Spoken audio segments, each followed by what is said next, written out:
राम रहीम का उनको समर्थन मिला था विधानसभा चुनाव के दौरान, और इस वक्त वो सत्ता में भी हैं।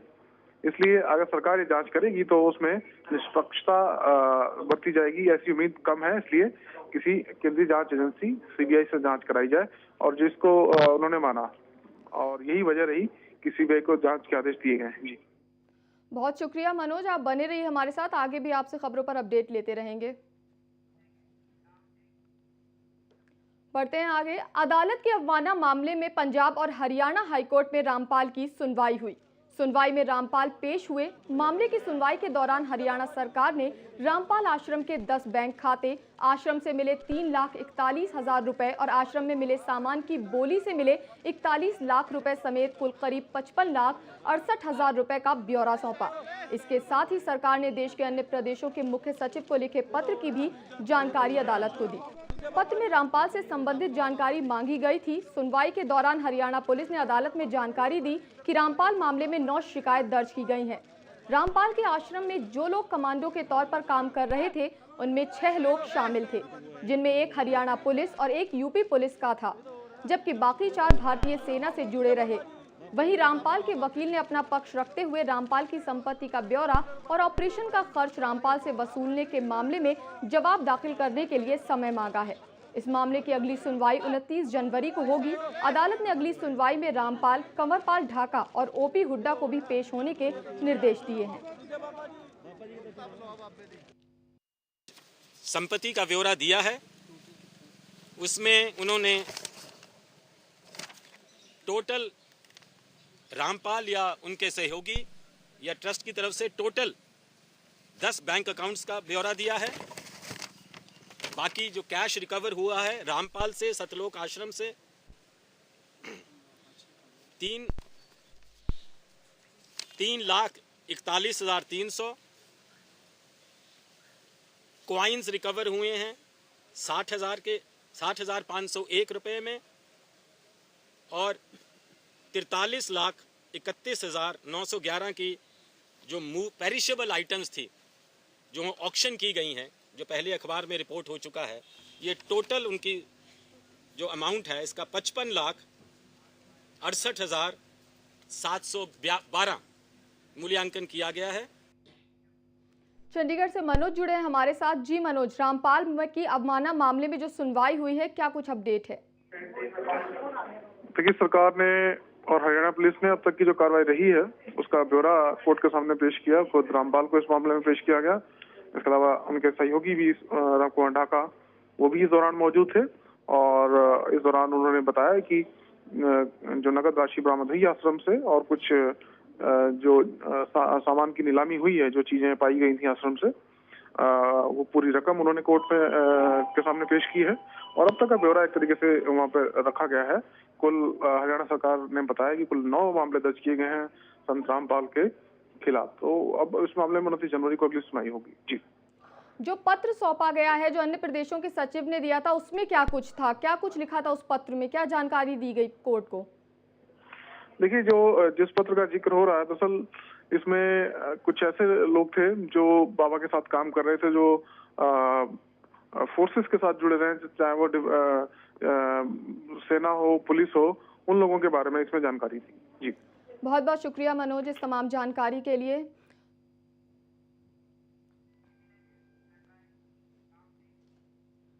भिवानी में इनेलो नेता अभय चौटाला ने पार्टी कार्यकर्ताओं की बैठक ली। इसमें पार्टी संगठन को मजबूत करने की अपील की गई और चुनाव में हार की समीक्षा भी की गई। अभय चौटाला ने बताया कि नए साल के आगाज के साथ ही इनेलो के नए संगठन की घोषणा कर दी जाएगी। बीजेपी पर कटाक्ष करते हुए अभय ने कहा कि किसानों को खाद की पर्ची थाने में मिल रही है, जिससे किसानों को बहुत दिक्कतों का सामना करना पड़ रहा है।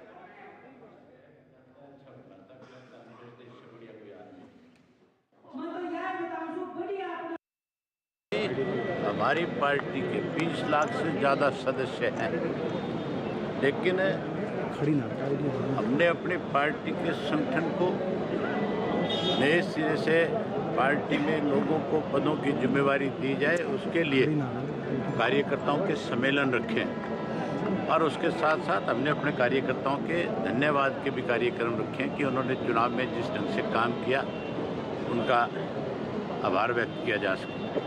और संगठन की जिम्मेवारी भी हमने कार्यकर्ताओं पे छोड़ी है कि वो ही उन लोगों की पहचान करके पार्टी को दे जिन्होंने इस चुनाव में महत्वपूर्ण भूमिका निभाने का काम किया।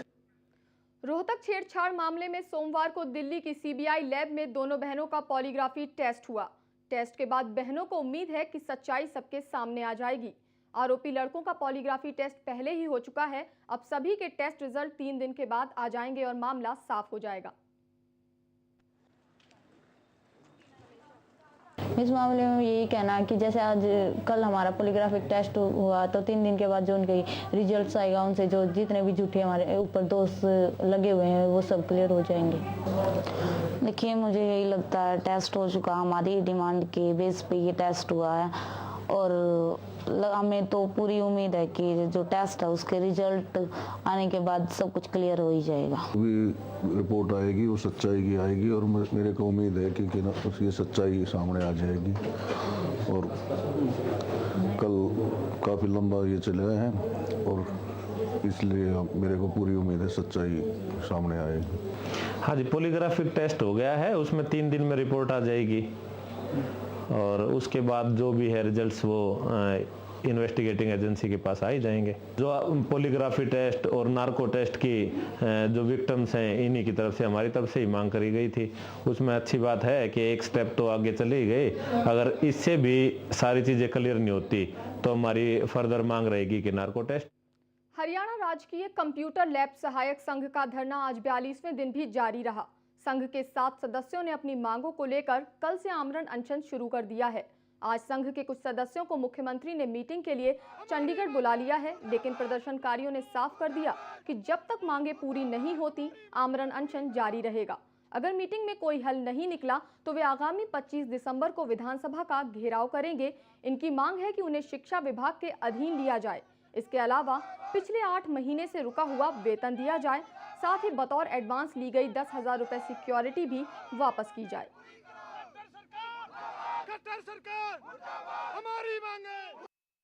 आज सीएम से मीटिंग के लिए जा रहे हैं जी। अगर अपना सीएम मीटिंग्स में रात को टाइम मीटिंग है ना, कैबिनेट मीटिंग में अपना मुद्दा उठ गया तो ये ठीक है जी। यानी 25 तारीख को हम विधानसभा का घेराव के लिए जाएंगे जी।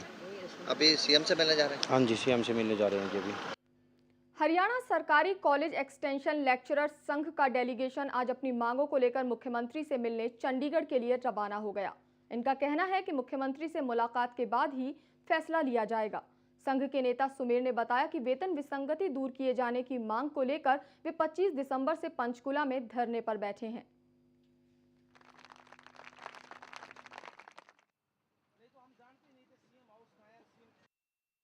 अगर मुख्यमंत्री हमारी बातों से तकल्लुफ रखते हैं तो हमारी जो दिशा होगी, हम ये आश्वासन भी दे रहे हैं मीडिया के माध्यम से, अगर सरकार हमारी बातों से तकल्लुफ रखती है हमारे आंदोलन की दिशा पॉजिटिव होगी। अगर सरकार हमारी बातें नहीं सुनती है तो उस बातचीत के आधार पे हमारे आंदोलन की नई दिशा, नया स्वरूप। फिलहाल वक्त एक छोटे से ब्रेक का, जल्द हाजिर होते हैं।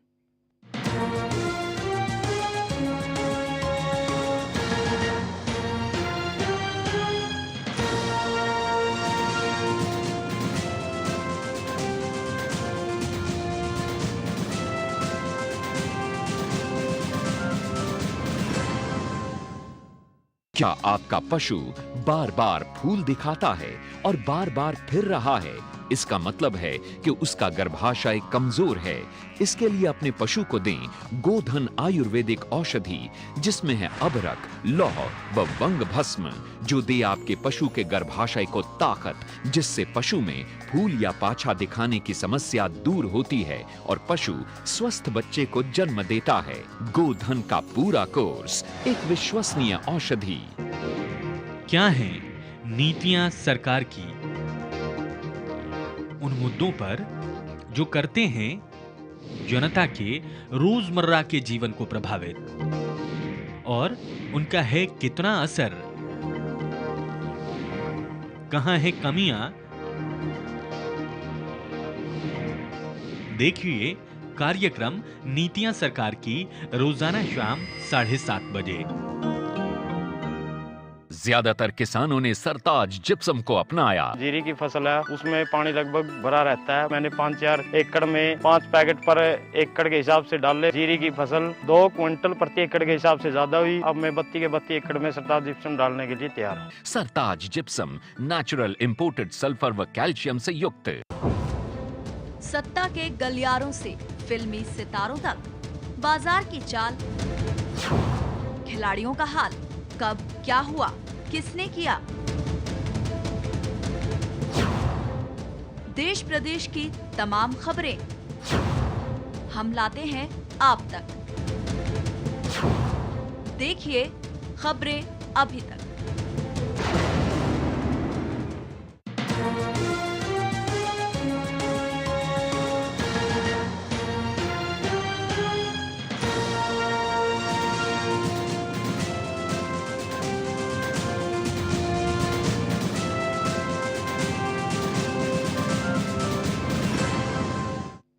ब्रेक के बाद स्वागत है आपका। निजी स्कूल किस तरह सरकारी आदेशों की धज्जियां उड़ा रहे हैं, इसकी एक बानगी कोसली में देखने को मिली, जहां गुडियानी स्थित सूरज नाम के एक निजी स्कूल को खुला पाया गया। दरअसल शिक्षा विभाग की तरफ से मंगलवार को प्रदेश के सभी स्कूलों में 2 दिन की छुट्टी की घोषणा की गई थी। ठंड के बढ़ते प्रकोप को देखते हुए निजी और सरकारी स्कूलों में 23 और 24 दिसंबर को छुट्टी के आदेश दिए गए थे, लेकिन निजी स्कूल संचालकों ने शिक्षा विभाग के इस आदेश को ठेंगा दिखाते हुए स्कूल को खुला रखा। वहीं घटना की जानकारी मिलने पर एसडीएम ने मामले में जांच और दोषियों पर कार्रवाई की बात कही।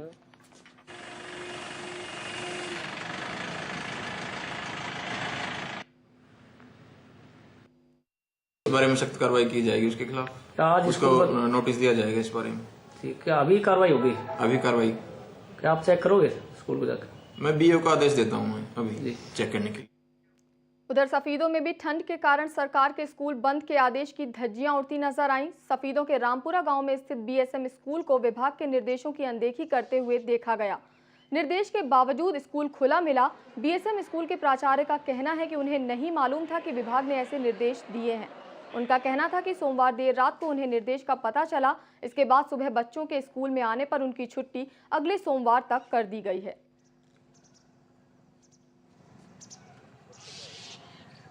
ये प्रशासन का मैसेज हमारे को रात लेट न्यूज़ में हमने पढ़ा था, लेकिन हमारे ट्रांसपोर्ट के बच्चे आते हैं तो हमने जैसे ही छुट्टी का पता लगा तो हमने अभी वापस बच्चों को छुट्टी का मैसेज हमारे को मिला, हम वापस बच्चों को पढ़ने गए।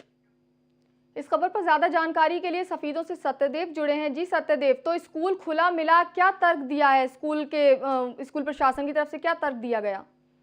तो स्कूल के प्रशासन की तरफ से कहा गया कि उन्हें जानकारी नहीं थी कि इस प्रकार से स्कूलों की छुट्टी कर दी गई है, वरना वो भी छुट्टी कर दी। लेकिन उनका जो तर्क है तर्क संगत भी नहीं है, क्योंकि कल शाम को ही जो शिक्षा विभाग है उनके द्वारा पर्सनली सभी स्कूलों को ये संदेश दे दिए गए थे, उनकी यूनियंस को ये संदेश दे दिए गए थे कि कल से स्कूल 2 दिन के लिए बंद रहेंगे। इसके बावजूद स्कूल के द्वारा ये बहाना बनाना कि उन्हें पता नहीं था, कहीं ना कहीं उनकी लापरवाही को दिखाता और इस मामले में उनकी जो लापरवाही रही है उसको दर्शाता है। जी, तो उनकी लापरवाही की वजह से बच्चों को कितना नुकसान उठाना पड़ा है? जी बिल्कुल, जिस प्रकार से आज सुबह से ही पारा काफी कम था, 6 डिग्री सेल्सियस यहाँ का पारा था, और इसके अलावा सड़कों पर भारी जो धुंध थी वो देखने को मिली। और अगर हम बात करें जो शहरों में ये स्कूल आसपास के गांव से ही बच्चे यहाँ पढ़ने के लिए आते हैं, तो गांव के तरफ से अगर हम देखें तो वहां पर धुंध और भी ज्यादा होती है, तो काफी रिस्की रहता है ऐसे माहौल में बच्चों को स्कूल तक ले जाना, कोई भी घटना दुर्घटना हो सकती है। तो ऐसे में स्कूल को सोचना चाहिए, इसी स्कूल की बात नहीं है, सभी स्कूलों को सोचना चाहिए। जब सरकार इस मामले को लेकर के सचेत है तो इन लोगों को भी सहयोग करना चाहिए। जी, तो आज बच्चे आए थे, तो आज उनके आने के बाद क्या स्कूल चलाया गया या फिर उनके आते ही उन्हें वापस भेज दिया गया ये बोलकर कि अगले सोमवार तक आपकी छुट्टी है? आज चला था स्कूल या नहीं? स्कूल लगभग 2 घंटे तक स्कूल चला था। बच्चों को प्रेयर भी करवाई गई थी, और मैं आपको बताना चाहूंगा जो बच्चों की प्रेयर होती है वो खुले मैदान में होती है, और ऊपर से धुंध गिर रही हो, जबरदस्त ठंड हो, तो ऐसे में खुले मैदान में अगर बच्चों को खड़ा किया जाएगा तो कहीं ना कहीं उनके स्वास्थ्य के साथ एक ये खिलवाड़ जैसी बात है। हालांकि अब स्कूल के द्वारा कहा गया कि वो 1 सप्ताह तक सोमवार तक स्कूलों को बंद रखेंगे, उसके बाद ही बच्चे स्कूल तक आएंगे। हालांकि शिक्षा विभाग ने इसमें कार्रवाई भी की है और स्कूल को कारण बताओ नोटिस एक जारी किया है, जिसमें स्कूल को स्पष्टीकरण देना है। जी बहुत बहुत शुक्रिया सत्यदेव इस तमाम जानकारी के लिए। तो बच्चों को ठंड में स्कूल आना पड़ा आदेशों के बावजूद, लेकिन 2 घंटे बाद ही उन्हें वापस घर रवाना कर दिया गया, ये बोलकर कि अगले सोमवार तक उनकी छुट्टी है। आगे बढ़ते हैं। देश भर में स्वच्छता अभियान चलाया जा रहा है, लेकिन झज्जर नगर पालिका के सामने समस्या है कि उसके पास कूड़ा डालने के लिए जगह नहीं है। लिहाजा शहर में जगह जगह कूड़े के ढेर लगे हैं। इसके कारण पूरे इलाके में दुर्गंध फैली हुई है। ऐसे में नागरिकों का कहना है कि नगर पालिका सरकार के स्वच्छता अभियान की अनदेखी कर रही है। इस संबंध में डीसी ने कहा है कि कूड़े के डिस्पोजल के लिए 2-3 गांव में जगह देखी जा रही है। 1-2 दिन में समस्या सुलझा ली जाएगी।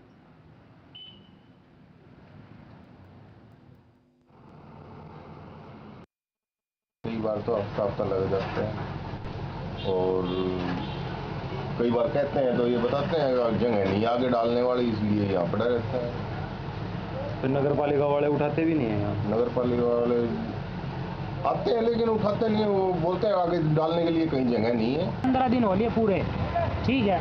और इसने सांझ के टाइम में तो पति सारा ट्रैक्टर भी अड़ाई रहता है और कोई नहीं खाता इसने, और भुंडी से डांध मारा इसमें, ठीक।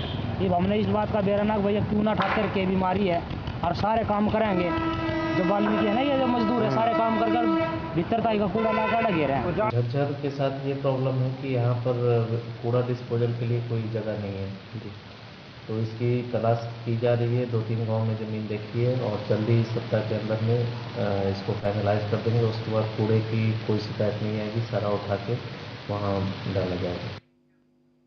इस खबर पर ज्यादा जानकारी के लिए हमारे सहयोगी सनी जुड़े हुए हैं। जी सनी, तो कूड़ा डालने के लिए जगह नहीं है, क्या समस्याएं आ रही हैं वहां के लोगों को? बिल्कुल ऐसा अगर बात की जाए तो झज्जर नगर पालिका की, तो पूरे जो क्षेत्र है नगर पालिका का, कहीं भी पूरे शहर में कोई जगह निर्धारित नहीं की गई है जहाँ पर कूड़ा डाला जाए। लेकिन पूरे बात की जाए पूरे मामले से कई दिनों से इस समस्या को लेकर जो क्षेत्र के जो लोग हैं जिला उपायुक्त से भी अपनी समस्या को लेकर आगे गए हैं, लेकिन उनकी समस्या का कोई भी समाधान नहीं हो पाया अभी तक। तो जिला उपायुक्त ने जरूर लोगों को आश्वासन दिया है कि जल्द ही कोई ऐसा गांव देखा जाएगा जहां पर कूड़ा डाल दिया जाएगा, लेकिन ये समस्या करीब महीने भर से और ज्यादा हो गई है, क्योंकि पूरा शहर जो है वो जिला प्रशासन द्वारा उखाड़ दिया गया है, चाहे वो नाले समस्या हो या सफाई की व्यवस्था हो।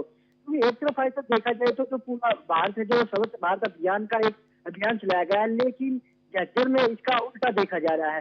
सफाई व्यवस्था बिल्कुल लाचार यहाँ देखी जा रही है। आयशा, तो स्वच्छता अभियान जो चलाया जा रहा है देश भर में, उसको तो काफी वक्त गुजर चुका है, तो अब तक क्यों कोई जगह मुहैया नहीं कराई गई कूड़ा फेंकने के लिए? बिल्कुल ऐसा, बिल्कुल आपने सही कहा कि जो कि स्वच्छ अभियान चलाया गया उसे बीते काफी समय हो गया, लेकिन झज्जर में एक बार भी ऐसा नहीं देखा गया कि सफाई की व्यवस्था की गई हो।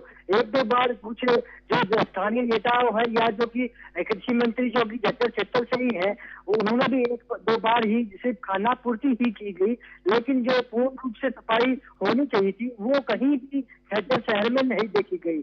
तो कुल मिलाकर कहा जाता है कहीं न कहीं प्रशासन की भी लापरवाही इसमें साफ देखने को मिल रही है। बहुत बहुत शुक्रिया इस तमाम जानकारी के लिए सनी।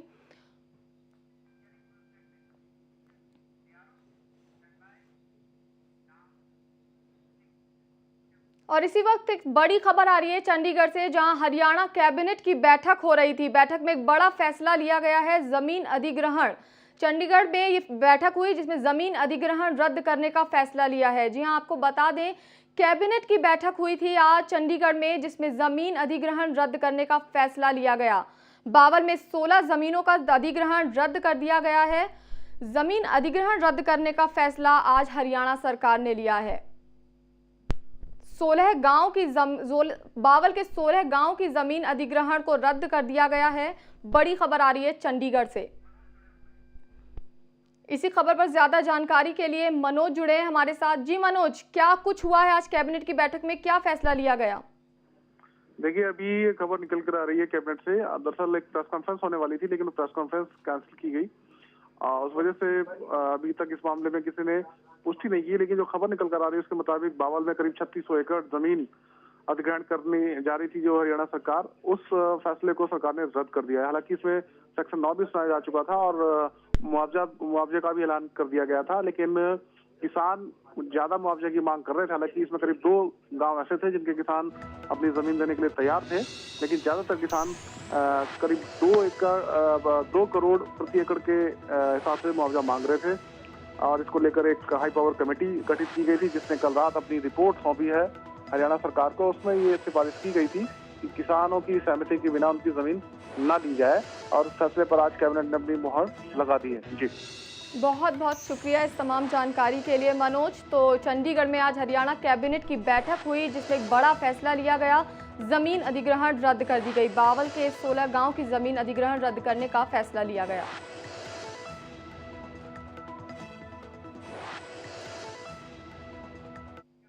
आगे बढ़ते हैं। यमुनानगर के पौबारी गांव में नौनिहालों के भविष्य के साथ खिलवाड़ हो रहा है। गांव के स्कूल के लिए कोई कमरा नहीं है। करीब 85 बच्चे खुले आसमान के नीचे पढ़ने को मजबूर हैं। ठंड और बारिश में ये स्कूल बंद हो जाता है। कभी मस्जिद में भी क्लास लगती है, लेकिन नमाज के वक्त सभी बच्चों को मस्जिद से बाहर जाना पड़ता है। 85 बच्चों पर सिर्फ एक ही टीचर है। प्रशासन ने उसे BLO का भी कार्यभार दे दिया है। ऐसे में वो पूरी तरह से पढ़ाने में ध्यान नहीं दे पाता। गांव के लोगों ने स्कूल के लिए जमीन तो दी है, लेकिन ये जमीन खेतों के पास है। यहाँ झाड़ियां हैं और पानी भी जमा हो जाता है। पूरे मसले पर प्रशासन बेसुध है।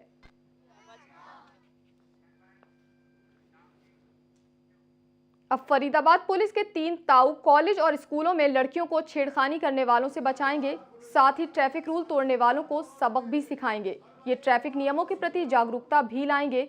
साथ ही फरीदाबाद पुलिस ने पहली बार ताऊ नाम से 3 पुलिस वालों को इस काम की जिम्मेदारी दी है। 2 व्हाट्सएप फोन नंबर भी जारी किए गए हैं। एक नंबर पर छेड़खानी संबंधी शिकायतें दी जा सकती हैं, वहीं दूसरे नंबर पर ट्रैफिक समस्या संबंधी शिकायत दर्ज की जा सकती है। अब हमारे जो ट्रैफिक के ताऊ हैं, जो हमारे पुलिस के ताऊ हैं, ये भी वहाँ जाएंगे, ऐसे मनचले लड़कों के खिलाफ कार्रवाई करेंगे। ये एक सिंबल है हमारा, एक पुलिस का सिंबल है कि ये महिलाओं के विरुद्ध अपराध को छेड़खानी को सहन नहीं किया जाएगा। ये मदद करेंगे उस चीज़ को रोकने। दूसरा काम जो ये करेंगे कि ट्रैफिक के जो नियमों की उल्लंघना करते हैं, जो ट्रैफिक के रूल्स को ओबे नहीं करते, रेड लाइट जंप करते हैं, शराब पी के गाड़ी चलाते हैं, जो विजिबल ऑफेंसेज हैं, उनको रोकने में ये हमारी मदद करेंगे। एक तो बच्चों को जाके स्कूल कॉलेजेस में बताएंगे कि भाई आपने ट्रैफिक नियमों का पालन करना है। दूसरा समझाएंगे उनको, जो नहीं मानते हैं वो फिर चलानी टीम के साथ खड़े होकर ये चलान भी करवाएंगे। अब खबर खेल जगत से। करियर के बुरे दौर से गुजर रहे क्रिकेटर युवराज सिंह और गौतम गंभीर को BCCI की तरफ से एक और बड़ा झटका मिला है। युवराज सिंह और गौतम गंभीर को साल 2014-15 सीजन के लिए BCCI के कॉन्ट्रैक्ट ग्रेड की सभी श्रेणियों से बाहर कर दिया गया है। भारतीय क्रिकेट कंट्रोल बोर्ड ने 32 खिलाड़ियों के नाम का ऐलान किया, जिन्हें साल 2014-15 सीजन के लिए कॉन्ट्रैक्ट श्रेणी में रखा गया है। एलीट ग्रुप में पिछले साल के 4 क्रिकेटर्स को ही बरकरार रखा गया है। इनमें भारतीय कप्तान महेंद्र सिंह धोनी, उप कप्तान विराट कोहली, वनडे विशेषज्ञ सुरेश रैना और ऑफ स्पिनर R अश्विन शामिल हैं। पिछले साल ग्रेड A में 5वें क्रिकेटर सचिन तेंदुलकर थे, जो रिटायर हो चुके हैं और उनकी जगह भुवनेश्वर ने ले ली है। बीते सीजन 2013-14 में ही टीम से बाहर चल रहे गौतम गंभीर और ऑलराउंडर युवराज सिंह को ग्रेड A से हटाकर ग्रेड B में डाल दिया गया था। टीम इंडिया से बाहर चल रहे विस्फोटक बल्लेबाज वीरेंद्र सहवाग, बाएं हाथ के तेज गेंदबाज जहीर खान और ऑफ स्पिनर हरभजन सिंह को BCCI ने इसी सीजन में 2013-14 के अपनी कॉन्ट्रैक्ट लिस्ट से बाहर कर दिया था। इंग्लैंड में बेहतरीन प्रदर्शन करने वाले और इस साल BCCI के सर्वश्रेष्ठ क्रिकेटर का पुरस्कार जीतने वाले भुवनेश्वर ग्रुप A में आने के हकदार थे।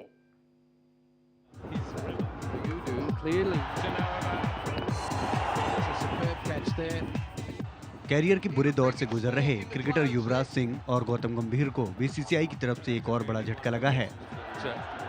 युवराज सिंह और गौतम गंभीर को साल 2014-15 सीजन के BCCI की कॉन्ट्रैक्ट ग्रेड की सभी श्रेणियों से बाहर कर दिया गया है। भारतीय क्रिकेट कंट्रोल बोर्ड ने 32 खिलाड़ियों के नामों का ऐलान किया, जिन्हें साल 2014-15 सीजन के लिए कॉन्ट्रैक्ट श्रेणी में रखा गया है। एलीट ग्रुप में पिछले साल के 4 क्रिकेटरों को ही बरकरार रखा गया है। इनमें भारतीय कप्तान महेंद्र सिंह धोनी, उप कप्तान विराट कोहली, वनडे विशेषज्ञ सुरेश रैना और ऑफ स्पिनर R अश्विन शामिल हैं। पिछले साल ग्रेड A में 5वें क्रिकेटर सचिन तेंदुलकर थे, जो अब रिटायर हो चुके हैं। उनकी जगह भुवनेश्वर ने ली है। बीते सीजन 2014-15 में ही टीम से बाहर चल रहे गौतम गंभीर और ऑलराउंडर युवराज सिंह को ग्रेड ए से हटाकर ग्रेड बी में डाल दिया गया था। टीम इंडिया से बाहर चल रहे विस्फोटक बल्लेबाज वीरेंद्र सहवाग, बाएं हाथ के तेज गेंदबाज जहीर खान और ऑफ स्पिनर हरभजन सिंह को बीसीसीआई ने इसी सीजन में 2013-14 के अपने कॉन्ट्रैक्ट लिस्ट से बाहर कर दिया था। ग्रुप बी में मुरली विजय, रविंद्र जडेजा, शिखर धवन और रोहित शर्मा हैं, जबकि अंबाती रायडू को भी इस ग्रुप में प्रमोट किया गया है। तेज गेंदबाज मोहम्मद शमी और अजिंक्य रहाणे को भी ग्रुप बी में जगह मिली है। स्पोर्ट डेस्क, खबरें अभी तक। मेरे साथ इस बुलेटिन में फिलहाल इतना ही। आप देखते रहिए खबरें अभी तक।